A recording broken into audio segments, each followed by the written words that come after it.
ওম নমো ভগবতে বাসুদেবায়। জয় শ্রীকৃষ্ণ। রাধে রাধে। বছরে যে দ্বাদশ মাস রয়েছে তার মধ্যে একটা শ্রেষ্ঠ অন্যতম মাস হচ্ছে এই মাঘ মাস। প্রত্যেকটি মাসেরই আলাদা আলাদা বিশেষ গুরুত্ব রয়েছে, মাহাত্ম্য রয়েছে শাস্ত্রে। এই মাঘ মাস হচ্ছে মা লক্ষ্মীর মাস। এই মাঘ মাসে যদি আপনি এই বিশেষ 6টি সংকেত পেয়ে থাকেন যা আমি ব্যক্ত করব, সেগুলো যদি আপনি কখনো পেয়ে থাকেন তাহলে কিন্তু ভুল করেও আপনি কাউকে বলবেন না। সে যতই আপনার আপন মানুষ হোক না কেন, কাছের মানুষ হোক, আপনি কিন্তু সেই সংকেত সম্পর্কে কখনোই বলবেন না। আপনারা যদি এই সংকেতগুলো পেয়ে যান তাহলে বুঝবেন যে আপনাদের জীবনে অত্যন্তই ভালো সময় আসতে চলেছে।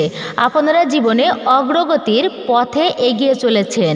সফলতা অবশ্যই আসবে। ধনপ্রাপ্তির ভালো যোগ যখন মানুষের জীবনে তৈরি হয় তখন স্বয়ং মা লক্ষ্মী ও পরমেশ্বর ভগবান শ্রীকৃষ্ণ এই 6টি সংকেত কিন্তু মানুষকে প্রদান করে থাকেন। আপনারা হয়তো জানেনই না এই সংকেতগুলোর মানে কি, অর্থ কি, সেগুলো জানেন না বা বুঝতে অসুবিধা হয়। অনেকে আবার এগুলোকে কুসংস্কার বলে মনে করেন, অথচ আপনারা এমন এমন সংকেত পেয়ে থাকেন কুসংস্কার বলে উড়িয়ে দেন। অতটাও কিন্তু আপনারা পাত্তা দেন না। হ্যাঁ, কিন্তু কিছু কিছু বিষয় আছে যেগুলো কুসংস্কার, তবে মনে রাখবেন সবটা কিন্তু কুসংস্কার নয়। তাই সব বিষয়কে আপনি অবহেলায় উড়িয়ে দেবেন না, যার ফলে সেই সমস্ত ব্যক্তিরা স্বপ্ন সংকেতের যে শুভ ফল সেটা প্রাপ্ত করতে পারে না। অনেক সময় দেখা যায় যে আমরা কঠিন পরিশ্রম করেও সেই কাঙ্ক্ষিত সাফল্য লাভ করতে পারি না নানা কারণে। দেবী লক্ষ্মীর আগমন আমাদের গৃহে ঘটে না। আর হিন্দু ধর্ম অনুসারে সম্পদ, সমৃদ্ধি ও ঐশ্বর্যের দেবী হচ্ছেন দেবী মা লক্ষ্মী। দেবী মা লক্ষ্মীর কৃপা না হলে আর্থিক সংকট কখনোই আমাদের পিছু ছাড়বে না। আমাদের সংসারে চরম দারিদ্রতা আসবে, জীবনে অমঙ্গল সাধিত হবে। সেই কারণে দেবী লক্ষ্মীকে প্রসন্ন করতে আমরা নানান পদ্ধতি অবলম্বন করে থাকি। তবুও মা লক্ষ্মীর আশীর্বাদ যে সবাই লাভ করতে পারেন এমনটা কিন্তু নয়। পরমেশ্বর ভগবান শ্রীকৃষ্ণের কৃপা এবং মা লক্ষ্মীর কৃপা যদি আপনার উপর বর্ষিত হয় তাহলে তার কিছুদিন আগে থেকেই কিছু কিছু সংকেত আছে যা আপনারা পেতে থাকবেন। এই সংকেতগুলি কিন্তু কখনোই কোনো সাধারণ মানুষ পান না। তবে মনে রাখবেন আপনি কোনো সাধারণ মানুষ নয়, তাই আপনি এই সংকেতগুলো পাচ্ছেন, এটা অবশ্যই মনে রাখবেন। এই সমস্ত সংকেতগুলোর অর্থ হচ্ছে দেবী লক্ষ্মী আপনার ঘরে আসতে চলেছেন অতি শীঘ্রই। ভগবান শ্রীকৃষ্ণের কৃপা আপনি অতি শীঘ্রই পেতে চলেছেন। খুবই গুরুত্বপূর্ণ হতে চলেছে আজকের ভিডিওটি, যা প্রত্যেকের জানা অতি প্রয়োজনীয়। নমস্কার, আমি দীপা।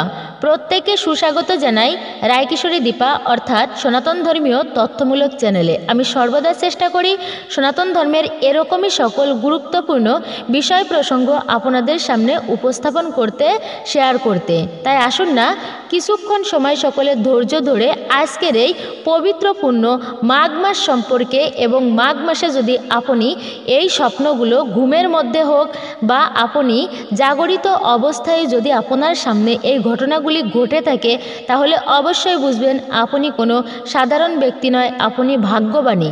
এবং স্বয়ং মা লক্ষ্মী দেবী ও ভগবানের কৃপা হতে চলেছে আপনার সংসারে, আপনার পরিবারে এবং আপনার জীবনে।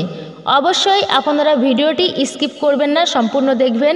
যদি ভালো লেগে থাকে তাহলে একটি লাইক করবেন, কমেন্টে ভক্তি, ভালোবাসা ও শ্রদ্ধার সহিত জয় শ্রীকৃষ্ণের জয়, জয় মা লক্ষ্মী দেবীর জয়, অথবা আপনার গুরুদেবের নামটি একটি বারের জন্য হলেও লিখে জানাবার জন্য অনুরোধ রইল। চ্যানেলে নতুন হলে অবশ্যই চ্যানেলটি সাবস্ক্রাইব করবেন, পাশে থাকার নোটিফিকেশন বেল বাটনটি অল করে দিবেন। আশা করছি আপনি উপকৃত এবং সমৃদ্ধ হবেন আজকের এই ভিডিও থেকে। তাহলে চলুন শুরু করি আজকের মূল ভিডিওটি। ক্যালেন্ডারে মাঘ মাসকে দশম মাস হিসেবে চিহ্নিত করা হয়েছে। এই মাসটির সঙ্গে শ্রীকৃষ্ণের মাধব স্বরূপের সম্পর্ক রয়েছে। মনে করা হয় এই মাসের নাম মাঘ ছিল, পরবর্তীকালে এটি মাঘ মাস নামে পরিচিত লাভ করে। মাধব অর্থাৎ কৃষ্ণের সঙ্গে সম্পর্কযুক্ত হয় এই মাসে কৃষ্ণ পুজোর বিশেষ মাহাত্ম্য রয়েছে। শাস্ত্রমতে মাঘ মাসে গোপালের পুজো করলে গ্রহ দোষ দূর হয়, পাশাপাশি কৃষ্ণের আশীর্বাদে ব্যক্তি ধন বৈভবের আশীর্বাদ লাভ করবে। বৈদিক শাস্ত্র অনুযায়ী এই মাঘ মাসেই একবার ঋষি গৌতম দেবরাজ ইন্দ্রকে অভিশাপ দিয়েছিলেন, আর এরপর ইন্দ্র তার অন্যায় বুঝতে পেরে মহর্ষি গৌতমের কাছে ক্ষমা চান। তখন ঋষি গৌতম বলেন, মাঘ মাসে গঙ্গার তীরে আশ্রম বানিয়ে সেখানে বসবাস করে গঙ্গায় স্নান করলে সমস্ত পাপ নাশ হয়ে যাবে। সেই মতোই গোটা মাস দেবরাজ প্রয়াগে গঙ্গার তীরে পাতার কুটির বানিয়ে সেখানে আশ্রমবাসী হয়ে থাকেন এবং গঙ্গায় স্নান করে পুণ্য অর্জন করেন। সেই থেকেই এই মাসে কল্পবাস করার প্রথা শুরু হয় এই মাঘ মাসে। এই মাঘ মাস মা লক্ষ্মীরও অত্যন্ত প্রিয়, পাশাপাশি ভগবান শ্রীবিষ্ণু সূর্যদেবের অত্যন্ত প্রিয় এই মাঘ মাস। ভগবান আপনার প্রতি প্রসন্ন অথবা আপনার জীবনে ভালো সময় আসতে চলেছে, ভালো কিছু ঘটতে চলেছে, তার সংকেত কিন্তু আপনি আগে থেকেই আভাস করতে পারবেন। বলা হয়ে থাকে যে সকল ব্যক্তিরা সর্বদা ভগবানকে স্মরণ করেন, যাদের মন পবিত্র হয় এবং যারা পরোপকারী হয়, ভগবান তাদের প্রতি সর্বদাই প্রসন্ন থাকেন। ভগবানের কৃপা দৃষ্টি সর্বদাই তাদের উপর থাকে। ভবিষ্যতে কি ঘটতে চলেছে সেই ব্যাপারে অনেক সময় আমাদের মন আগে থেকেই আভাস পায়। মনে করা হয় যারা সেই আভাস ধরতে পারেন, ভগবানের আশীর্বাদ তাদের উপর সবসময় আছে। যাদের উপর ভগবানের কৃপা দৃষ্টি আছে তারা আমির হোক বা গরিব, তাদের প্রতিটি জায়গায় সম্মান প্রাপ্তি ঘটে। যদি আপনারা পরিশ্রমের জন্য আপনি সফলতা পান, তাহলে আপনি বুঝতে পারবেন যে ভগবানের কৃপা দৃষ্টি আপনার উপর রয়েছে। বলা হয় যে সকল ব্যক্তিরা সর্বদাই সাধারণ জীবনযাপন করে এবং লোক দেখানো ব্যাপার থেকে দূরে থাকে, ভগবান সর্বদাই তাদের প্রতি প্রসন্ন থাকেন। যে সকল লোকেরা পবিত্র হৃদয়ের হন এবং স্বজ্ঞানে এমনকি অজ্ঞানেও কখনো কাউকে অপমান করেন না, তাদের উপর সর্বদাই ভগবানের কৃপা দৃষ্টি থাকে। যারা সারা জীবন পরোপকার করে, এরকম লোকের উপরে ভগবানের কৃপা দৃষ্টি সর্বদাই বর্ষিত হয়। যদি স্বপ্নে আপনি বারবার মন্দির দর্শন বা ভগবানের ছবি দেখেন, তাহলে মনে করা হয় যে আপনার উপর ভগবানের কৃপা দৃষ্টি রয়েছে। যদি কোনো মহত্বপূর্ণ কাজের আগে কোনো ভুল নির্ণয়ের জন্য মনে সংশয় আসে এবং নির্ণয় নেওয়ার আগে আপনাকে আপনার মন আটকে দেয়, তাহলে বুঝতে হবে যে ঈশ্বর আপনার সাথে রয়েছেন। জীবনে এখনও যদি আপনার ভালো সময় না এসে থাকে, তবে আপনার জীবনে কবে ভালো সময় আসতে চলেছে তা আপনি আগে থেকেই পারস্পরিক কিছু সামান্য ঘটনা দেখে নিজেই কিন্তু বুঝতে পারবেন। অর্থনৈতিক সমৃদ্ধি, সুখ শান্তি জীবনে আসুক, সেটি কে না চাই বলুন তো? আমরা সবাই আর্থিক সচ্ছলতার সাথে জীবন কাটাতে চাই, কিন্তু চাইলেই তো সবাই আর সাফল্যের শিখরে পৌঁছাতে পারে না। তবে কথাই বলে জীবন আমাদের সবাইকে একবার না একবার একটি সুযোগ অন্তত দেয়। সেই সুযোগকে চিনে তার সদ্ব্যবহার যিনি করতে পারেন, জীবনের ময়দানে তিনি কিন্তু বাজিমাত করে দেন। স্বপ্নশাস্ত্র এবং জ্যোতিষশাস্ত্র অনুসারে এই মাঘ মাস চলাকালীন জীবনে ভালো সময় আসার আগে ভগবান এবং মা লক্ষ্মী কয়েকটি সংকেত আগে থেকেই আমাদের প্রদান করেন। এই সংকেতগুলো চিনে নিতে পারলেই বুঝবেন কোনো না কোনো সাফল্যর যোগ আপনার জীবনে রয়েছে সামনে। কিন্তু এই সমস্ত কিছুই নির্ভর করে সময়ের উপর। সময় বড়ই কঠিন। সময় মানুষের পরীক্ষা নেয়। আজ যে রাজা, সময়ের নিয়মে কাল সে ফকির হতে পারে। তাই অহংকার কখনোই করা উচিত নয়। ভগবান শ্রীকৃষ্ণ শ্রীমদ্ ভগবদ্গীতায় সময় নিয়ে কতগুলি কথা বর্ণনা করেছেন। আসুন আজ আমরা ভগবান শ্রীকৃষ্ণের সময় এবং শুভ সংকেত নিয়ে যে কথাগুলি তিনি বলে গেছেন সেইগুলি জেনে নেব। ভগবান শ্রীকৃষ্ণ বলেছেন, সময়ই ঠিক করে দেয় কোনো মানুষের জীবনে সুখ আসবে নাকি দুঃখ, জীবন কেমন কাটবে। সেই সংকেতও মানুষ তার কার্য থেকে বুঝতে পারে। এছাড়াও কিন্তু পশু পাখিদের থেকেও আমরা অনেক শুভ সংকেত পেয়ে থাকি, সময়েই পাওয়া যায়। কিন্তু আমাদের অজ্ঞতার কারণে সেই সংকেতগুলো আমাদের পক্ষে বোঝা সম্ভব নয় বা সম্ভব হয়ে ওঠে না। এই মাঘ মাস চলাকালীন যদি আপনার ব্রহ্ম মুহূর্তে ঘুম ভেঙে যায়, ভোর 3টা থেকে 5টার মধ্যে যদি আপনার ঘুম প্রায় সময়ে ভেঙে যায়, তবে আপনার বুঝতে হবে যে আপনার জীবনে বড়সড় পরিবর্তন আসতে চলেছে। এর ফলে বুঝবেন যে আপনার জীবন সঠিক পথে চলছে। শীঘ্রই ভালো কিছু হতে পারে আপনারই সঙ্গে। এই প্রসঙ্গে বলা হয়েছে যে একবার নারদ মুনি ভগবান বিষ্ণুর সঙ্গে দেখা করতে বৈকুণ্ঠ ধামে গিয়েছিল। সেখানে গিয়ে নারদ মুনি ভগবান বিষ্ণুকে জিজ্ঞাসা করেছিলেন, মানুষের জীবনে সুখ বা দুঃখের আগমনের ইঙ্গিত কিভাবে বোঝা যায়। ভগবান বিষ্ণু তখন নারদ মুনিকে বললেন, যখন কোনো ব্যক্তির চোখ ব্রহ্ম মুহূর্তে অর্থাৎ ভোর 3টা থেকে 5টার মধ্যে খুলে যায়, অথবা ওই সময়ের মধ্যে যিনি স্বপ্নে ভগবানের দেখা পান তখন থেকেই ইঙ্গিত পাওয়া যায় ওই ব্যক্তির জীবন সমৃদ্ধির দিকে এগিয়ে যাচ্ছে এবং তার স্বপ্ন যাতে পূরণ হয় তার জন্য স্বয়ং ভগবান তাকে সাহায্য করে। এছাড়াও মনে রাখবেন, কোনো ব্যক্তি পুজো করার সময় ঠাকুরের কাছে ফুল নিবেদন করলে যদি সেই ফুলটি মাটিতে পড়ে যায় তখন বুঝতে হবে সেই ব্যক্তিকে ঈশ্বর আশীর্বাদ করছেন এবং এই ইঙ্গিত থেকে বোঝা যায় যে তার জন্য শুভ সংবাদ অতি আসন্ন। এছাড়াও আরও অনেক সংকেত আছে যা এই মাঘ মাসে যদি আপনারা পেয়ে যান। এর পরবর্তী সংকেত হলো, যদি আপনারা এই মাঘ মাসে দেখেন যে কেউ হাসি খুশি রয়েছেন সর্বদা, তাহলে এর অর্থ হলো সংশ্লিষ্ট ব্যক্তির মনের মধ্যে ভগবানের বাস রয়েছে। বা আপনি যে কোনো সময়েই দেখেন না কেন, তাহলে বুঝবেন যে সেই ব্যক্তির মধ্যে ভগবানের বাস রয়েছে এবং তার মনোবাসনা পূরণ হওয়ার সময় খুবই নিকটে। এরকমও মানা হয় যে যখন ভবিষ্যতের ঘটনাগুলি আগে থেকেই কেউ দেখতে পায়, তাহলে তার অর্থ হলো ঈশ্বর ওই ব্যক্তিকে সংকেত দিচ্ছেন যে আগামী দিনে তার জীবনে ভালো কিছু ঘটতে চলেছে। এর পরবর্তী সংকেত হলো, ধনসম্পত্তি নিয়ে সমস্যায় ভুগছেন বহুদিন ধরে, কিভাবে এই সম্পর্কিত সমস্যার সমাপ্তি ঘটবে তা আপনি বুঝতেই পারছেন না। যদি সকাল সকাল কোনো ব্যক্তি বা আত্মীয় স্বজন সংশ্লিষ্ট ব্যক্তির বাড়িতে এসে হঠাৎ টাকা পয়সা দিয়ে যান, তাহলে ধরে নিতে হবে যে সেই ব্যক্তির গৃহে মা লক্ষ্মীর আগমন হতে চলেছে এবং তখনই বোঝা যাবে যে ধন সম্পত্তি নিয়ে যা সমস্যা রয়েছে তা দূর হয়ে যাবে। ভগবান শ্রীকৃষ্ণ ধন সম্পত্তি সম্পর্কিত সংকেতের বিষয়ে আরও বলেন, যদি কোনো ব্যক্তির খরচ খুব বেশি হয়, কোনোভাবেই তিনি পয়সা বা অর্থ জমিয়ে রাখতে পারছেন না, সেই ব্যক্তি যদি হঠাৎ করেই দেখেন টাকা পয়সা জমাতে শুরু করেছে, তাহলে বুঝতে হবে যে সেই ব্যক্তির ভালো সময় আসতে চলেছে। এর পরবর্তী যে সংকেতটি আর তা হলো, যদি আপনি স্বপ্নের মাধ্যমে সাপ দেখে থাকেন, তো সাপকে ভয় পায় না এমন কোনো ব্যক্তি খুব কমই আছে। স্বপ্নশাস্ত্রে সাপের স্বপ্নকে সাধারণভাবে শুভ স্বপ্ন বলে মনে করা হয়। এই স্বপ্ন জীবনের সুখ ও সমৃদ্ধি লাভের দিকে ইঙ্গিত করে। এরই পাশাপাশি ধনলাভের সম্ভাবনাও থাকে। প্রাচীন যুগে স্বপ্নে সাপ দেখার অর্থ কোনো পরিবর্তনের ইঙ্গিত বলে মনে করা হতো। সাপ দেখা উন্নতি এবং আশীর্বাদের প্রতীক। জীবনে কোনো বড়সড় শুভ বদলের ইঙ্গিত হিসেবে ধরা হতো এই ধরনের স্বপ্ন দেখলে।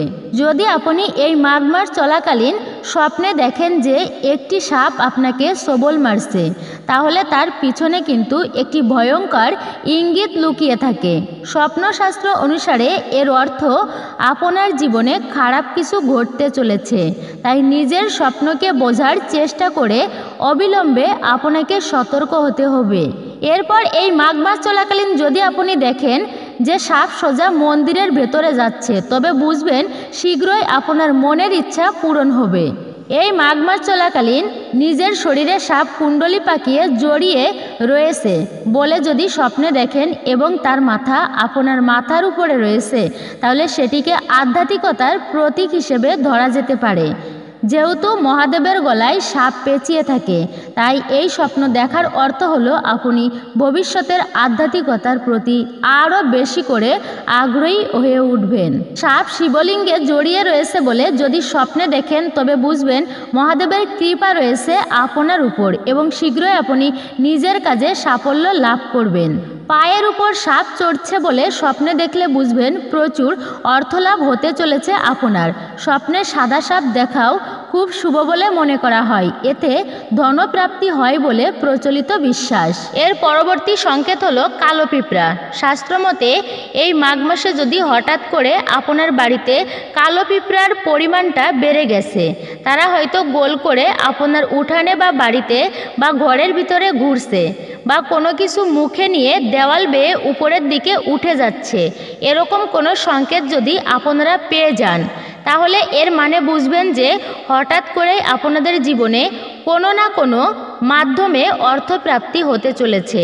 হঠাৎ করেই অর্থ পাবার সম্ভাবনা আপনাদের জীবনে তৈরি হতে চলেছে। বা যারা হয়তো ঋণগ্রস্ত হয়ে পড়েছেন তারা হয়তো সেই ঋণটাকে শোধ করে দেওয়ার মতন একটা অবস্থানে হঠাৎ করেই আপনারা চলে আসবেন। বা আপনাদের দীর্ঘদিন ধরে আটকে থাকা টাকা বা বকেয়া টাকা ফেরত পাচ্ছেন না, সেখানে কিন্তু বকেয়া টাকাও ফেরত পেতে পারেন। এক কথায় বললে আপনাদের হঠাৎ উপরন্ত টাকা বা লটারি প্রাপ্তের সুন্দর সম্ভাবনা তৈরি হতে চলেছে। হঠাৎ করেই যদি আপনার গৃহের মধ্যে এই কালো পিঁপড়ার পরিমাণ বেড়ে গেছে, তবে সেই পিঁপড়া তাড়ানোর ব্যবস্থা করবেন না। আপনি চিনি বা মধু বা মিষ্টি জাতীয় খাবার খেতে দিন সেই পিঁপড়াদেরকে। এর পরবর্তী যে সংকেতটির কথা বলবো আর তা হলো, এই মাঘ মাস চলাকালীন যদি আপনি পেয়ে থাকেন, কাউকেই বলবেন না। শাস্ত্র অনুসারে পেঁচা, এই পেঁচা হলো মা লক্ষ্মীর বাহন। গ্রাম বাংলার লোকেরা যাকে বলে লক্ষ্মী পেঁচা। আপনার বাড়িতে যদি উড়ে আসে এই সাদা পেঁচা, বা আপনি স্বপ্নের মাঝে এমনটা দেখছেন যে সাদা পেঁচা আপনার বাড়িতে এসেছে, তবে এটা অত্যন্তই শুভ সংকেত, খুবই মঙ্গলময় বিষয়, এমন ইঙ্গিত বোঝায় এটাকে। অতি শীঘ্রই মা লক্ষ্মীর আগমন ঘটতে চলেছে আপনার গৃহে। ধনসম্পত্তি আর্থিক দিক থেকে অবশ্যই সুফল পাবেনই পাবেন আপনি। মা লক্ষ্মী অচলা হয়ে আপনার বাড়িতে বিরাজ করবে। অশুভ শক্তি দূর হবে, দারিদ্রতা দূর হবে, শুভ শক্তির আগমন ঘটবে। পরিবারের সবার মধ্যে সম্পর্ক ভালো থাকবে, অটুট থাকবে। আপনারা যদি এমন সংকেত পেয়ে থাকেন এই মাঘ মাস চলাকালীন, কারোর সাথে শেয়ার করবেন না কখনোই। আপনাদের জীবনে যেমনই সমস্যা থাকুক না কেন, যেরকমই অর্থকষ্ট থাকুক, হয়তো কোনো কিছুই সঠিক চলছে না, ভাবছেন জীবনটা একদমই উলটপালট হয়ে গেছে, এমন অবস্থাতেও যদি দেখেন যে এই মাঘ মাস চলাকালীন সাদা পেঁচা আপনার গৃহে এসে বসে রয়েছে, তাহলে জানবেন যে মা লক্ষ্মী দেবীর কৃপায় আপনাদের জীবনে অত্যন্ত ভালো সময় আসতে চলেছে। তাহার কৃপা দৃষ্টি লাভ করতে চলেছেন আপনি, এবং তার আশীর্বাদ কৃপায় আপনাদের জীবন থেকে সমস্ত রকমের ধার, ঋণ, অর্থনৈতিক সমস্যা এগুলোর পরিসমাপ্তি খুব শীঘ্রই হতে চলেছে। এর পরবর্তী সংকেতটি হলো, এই মাঘ মাস চলাকালীন স্বপ্নে কোনো রাজা বা রাজপ্রাসাদ দেখা অত্যন্তই শুভ বলে মনে করা হয়। আপনি যদি স্বপ্নে কোনো রাজাকে দেখেন, তাহলে বুঝবেন সমাজে আপনার মান সম্মান বৃদ্ধি পেতে চলেছে। স্বপ্নে রাজপ্রাসাদ দেখার অর্থ আপনি প্রচুর টাকা পয়সা পেতে চলেছেন। স্বপ্নে রাজা বা রাজপ্রাসাদ দেখার অর্থ আপনার আর্থিক সংকট কাটতে চলেছে অতি শীঘ্রই। এর পরবর্তী যে সংকেতটির কথা বলবো আর তা হলো, ঘুমের মধ্যে স্বপ্নে ঝর্ণা দেখাও অত্যন্ত শুভ বলে মনে করা হয়, অথবা কোনো স্বপ্নে নিজেকে কোনো নদী থেকে জল পান করতে দেখাও, এটাও কিন্তু অত্যন্ত শুভ ইঙ্গিত। অত্যন্ত সৌভাগ্যবান ব্যক্তিরাই এই ধরনের স্বপ্ন দেখে থাকেন। এই স্বপ্ন দেখার অর্থ হলো দারুণ ভালো সময় আসতে চলেছে আপনার। জীবন বদলে যাওয়ার ইঙ্গিত বহন করে এই ধরনের স্বপ্ন। স্বপ্নে যদি আপনার নিজের আরাধ্য দেবতাকে দেখে থাকেন, তাহলেও এটা অত্যন্ত শুভ বলা হয়েছে স্বপ্নের শাস্ত্রে। এর অর্থ আপনার দুর্ভাগ্য কাটতে চলেছে অতি শীঘ্রই। এই মাঘ মাস চলাকালীন যদি আপনি স্বপ্নে নিজের আরাধ্য বা ইষ্ট দেবতাকে দেখে থাকেন, তাহলে এটাও অত্যন্ত শুভ বলা হয়েছে স্বপ্ন শাস্ত্রে। এর অর্থ হচ্ছে আপনার দুর্ভাগ্য কাটতে চলেছে অতি শীঘ্রই। স্বপ্নে নিজেকে সাদা পোশাক পরা অবস্থায় দেখার অর্থ হচ্ছে ভাগ্যের নতুন চমক লাগতে চলেছে আপনার। এর অর্থ আপনার জীবনে শীঘ্রই দারুণ কিছু ঘটতে চলেছে। দুঃখ ও হতাশার বিনাশ ঘটার ইঙ্গিত দেয় এই ধরনের স্বপ্ন। এছাড়া স্বপ্নে যে কোনো সাদা বস্তু দেখা অত্যন্তই শুভ। এটি সম্পদ ও সম্মান প্রাপ্তির সংকেত বহন করে। এর পরবর্তী যে সংকেতটির কথা আমি বলবো তা কিন্তু হতে চলেছে অত্যন্ত গুরুত্বপূর্ণ। একটু মনোযোগ সহকারে শুনবেন। টিকটিকি, এই টিকটিকি কিন্তু আপনাদের প্রতিটি বাড়িতেই আসে। টিকটিকির আগমন দেখা যায়। জ্যোতিষশাস্ত্র মতে এমনটা বিশ্বাস করা হয় যে গৃহের সুখ শান্তি কতটা, তার উপর কিন্তু টিকটিকির একটা ভূমিকা রয়েছে। হঠাৎ করে যদি আপনি দেখেন যে টিকটিকির পরিমাণ বেড়ে গেছে, এর থেকে আপনারা এটা বুঝতে পারবেন যে আপনাদের জীবনে ভালো একটা সময় আসতে চলেছে, বা সুখে শান্তিতে জীবনযাপন করছেন। এক কথায় পরিবারে সুখ শান্তি থাকবে। তবে একটা কথা অবশ্যই মনে রাখবেন, অনেকে আছেন যারা টিকটিকি দেখলে মেরে ফেলেন। এটা অত্যন্তই কিন্তু খারাপ বিষয়। আপনারা টিকটিকিকে কোনোভাবেই আঘাত করবেন না। ওরা নিরীহ প্রাণী, দেখতে হয়তো তেমন একটা ভালো নয়। অনেকেই টিকটিকি দেখে ভয় লাগে, ভয় পান, কিন্তু টিকটিকি কখনো কারোর কিন্তু কোনো ক্ষতি করে না। এই বিষয়টি অবশ্যই একটু খেয়াল রাখবেন। এবং শাস্ত্র বলছে যদি টিকটিকি আপনাদের বাড়িতে অত্যন্ত পরিমাণে থাকে, হয়তো টিকটিকির আনাগোনা খুব বেশি আপনার বাড়িতে লেগেই থাকে, এর অর্থ বুঝবেন স্বয়ং মা লক্ষ্মী আপনার বাড়িতে অধিষ্ঠান করছেন, তবেই কিন্তু টিকটিকির আনাগোনা আপনার বাড়িতে বৃদ্ধি পেয়েছে। যদি টিকটিকি আসে আপনার বাড়িতে, তবে একটা অনুমান করা যায় যে শাস্ত্র বলছে যে সেই বাড়িতে কখনোই অন্ন বস্ত্র বাসস্থানের অভাব হয় না, অর্থাৎ সেই পরিবারের ব্যক্তিদের কখনোই ক্ষুধার যন্ত্রণা ভোগ করতে হয় না। যদি এই মাঘ মাস চলাকালীন আপনাদের বাড়িতে তুলসী মঞ্চের কাছাকাছি বা তুলসী গাছের উপরে যদি দেখতে পান যে টিকটিকি, তার মানে বুঝবেন যে খুব শীঘ্রই মা তুলসীর কৃপা দৃষ্টি আপনাদের জীবনে পড়বে। আর তুলসী দেবী আপনার প্রতি অত্যন্তই সন্তুষ্ট হবেন, প্রসন্ন হবেন। আপনাদের জীবনে যদি কর্মসংস্থানের সমস্যা বা শারীরিক কোনো সমস্যা, অর্থনৈতিক সমস্যার মধ্যে রয়েছেন, দাম্পত্য কলহ, অশান্তি, এসবের থেকেও কিন্তু খুব সহজেই বেরিয়ে আসতে পারবেন যদি এরকম কোনো সংকেত আপনারা পেয়ে থাকেন। তাই এই সংকেতগুলো কখনো অবহেলা কিন্তু করবেন না, হেলায় উড়িয়ে দেবেন না। মনে রাখবেন প্রতিটা প্রাণী কিন্তু আমাদের জীবনে কোনো না কোনো ইঙ্গিত বহন করে, বিভিন্নভাবে তারা ইঙ্গিত দিয়ে থাকে, শুধু আমরা সেই বিষয়গুলো অতটা গুরুত্ব দেই না বা অতটা জানি না বলে জিনিসগুলো কিন্তু অবজ্ঞা করে থাকি। কিন্তু যারা আধ্যাত্মিক বিষয়ের সঙ্গে যুক্ত আছেন, তারা প্রতিটা বিষয়ের মানে খুঁটিয়ে খুঁটিয়ে দেখার চেষ্টা করে। এর ফলে তাদের জীবনে খুব শীঘ্রই সাফল্য প্রাপ্তি হয় এবং জীবনে সফলতা আসে। তাই আমি যে কয়েকটি সংকেতের কথা বললাম, এবং তা যদি আপনারা মনে প্রাণে বিশ্বাস করে থাকেন, মনোযোগ সহকারে শ্রবণ করেন বা মাথায় রেখে থাকেন, তাহলে আগাম ভবিষ্যৎ কি হতে পারে সেই অনুমানটা আপনারা করতে পারবেন।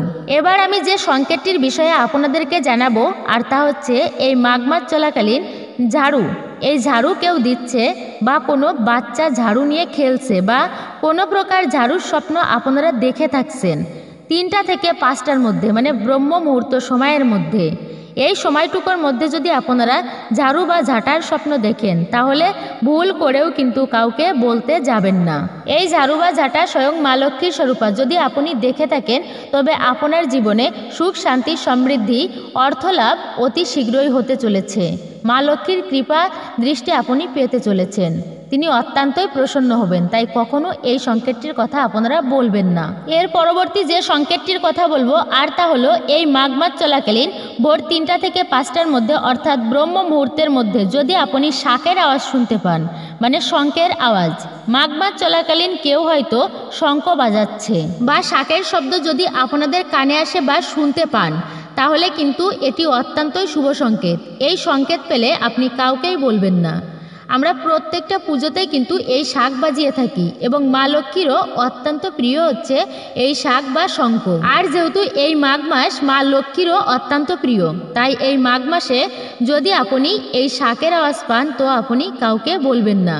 তাই আপনারা যদি শাঁখ বা শঙ্খের আওয়াজ বা শঙ্খ কেউ বাজাচ্ছে এমনটা মনে হয়, সেটা যদি ঘুমের মধ্যে অর্থাৎ স্বপ্নের মাধ্যমে দেখেন, তাহলে আগামী দিন নতুন বা অতি শুভ বার্তা আপনাদের জন্য বহন করে নিয়ে আসছে। যদি এমন সংকেত পেয়ে থাকেন, তবে এই বিষয়টি শেয়ার করবেন না। এছাড়াও আপনারা যদি আর্থিক উন্নতি করতে চান এবং ছোট বড় সমস্যার সমাধান পেতে চান, তবে একটা কাজ করতে পারেন। যারা নতুন গৃহে প্রবেশ করছেন, যাদের শাঁখ নষ্ট হয়ে গেছে অর্থাৎ শঙ্খ নষ্ট হয়ে গেছে, আপনারা এই মাঘ মাস চলাকালীন একটি নতুন শাঁখ বাড়িতে কিনে আনুন এবং সেটি ঠাকুরের আসনে রেখে দিতে পারেন। এতে অত্যন্ত শুভ ফল পাবেন।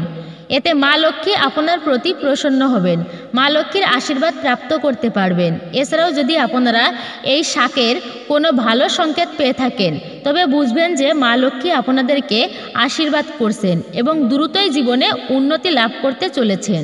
সর্বশেষ যে সংকেতটি রয়েছে সেটির কথা বলবো। অবশ্যই এই মাঘ মাস চলাকালীন আপনারা যদি পেয়ে থাকেন, তো মাঘ মাসের গুরুত্ব তো অত্যন্ত পরিমাণ রয়েছে এই মাঘ মাসের গুরুত্ব শাস্ত্রে। তো আপনারা যদি মাঘ মাস চলাকালীন এই সর্বশেষ স্বপ্নটি পেয়ে থাকেন, আপনাদের বাড়িতে বা বাড়ির ছাদে, টিনের উপর, গাছে বা বাগানে যদি আপনি দেখে থাকেন কোনো পাখি বাসা বেঁধেছে বা অনেকগুলো পাখি উড়ে এসে আপনাদের বাড়ির উঠানে বসেছে বা আপনাদের বাড়িতে এসে কোনো খাবার খাচ্ছে, তাহলে এটি অত্যন্তই শুভ সংকেত। এছাড়াও এমনটা মনে করা হয়, যদি আপনারা এই মাঘ মাস চলাকালীন আপনি এইরূপ কোনো স্বপ্ন দেখেন, পাখি বাসা বাঁধছে বা কিছু খাচ্ছে বা আপনার বাড়িতে এসে বসে আছে, তাহলে কিন্তু এই সংকেত পাওয়ার অর্থ হচ্ছে আপনাদের আগামী দিন অত্যন্তই ভালো আসতে চলেছে এবং স্বয়ং মা লক্ষ্মী আপনাদের বাড়িতে আসতে চলেছে। স্বপ্নে যদি বা বাস্তবেই যদি দেখেন কোনো পাখি আপনাদের বাড়িতে বাসা বেঁধেছে, তাহলে সেই বাসা কিন্তু নষ্ট করবেন না, ভাঙবেন না সেই বাসা, এটা অত্যন্তই অশুভ কাজ। অনেকেই ঘরদুয়ার পরিষ্কার রাখার জন্য, গৃহ প্রাঙ্গণ পরিষ্কার রাখার জন্য পাখির বাসা হয়েছে তা ভেঙে দেয়, এটা কিন্তু চরম বাস্তুদোষ লেগে যায়। এতে স্বয়ং পরমাত্মা ক্ষিপ্ত হয়ে যান, রুষ্ট হয়ে পড়েন সেই ব্যক্তির প্রতি, রাগান্বিত হয়ে যান। মাঘ মাসে বা অন্য সময়েও যদি আপনার গৃহে প্রচুর পরিমাণে পাখির আনাগোনা হয়, তবে আপনি বুঝবেন যে আপনার বাড়িতে নেগেটিভ শক্তির অনেকাংশে তা দূর হয়ে গিয়েছে, অর্থাৎ অশুভ শক্তি অনেকাংশে নাশ হয়েছে। পরিবারে ইতিবাচক শক্তি অর্থাৎ শুভ শক্তির আগমন বেড়ে চলেছে। দেখবেন পরিবারে সুখ, শান্তি, সমৃদ্ধি বিরাজ করবে, যেমনই তেমনি মা লক্ষ্মী ও আপনার গৃহে বাস করবেন।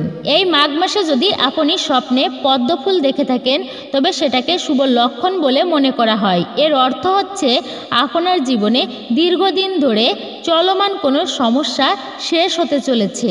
এরই সাথে আপনি দীর্ঘদিন ধরে যেটির জন্য অপেক্ষা করছেন তাও কিন্তু পূরণ হতে চলেছে।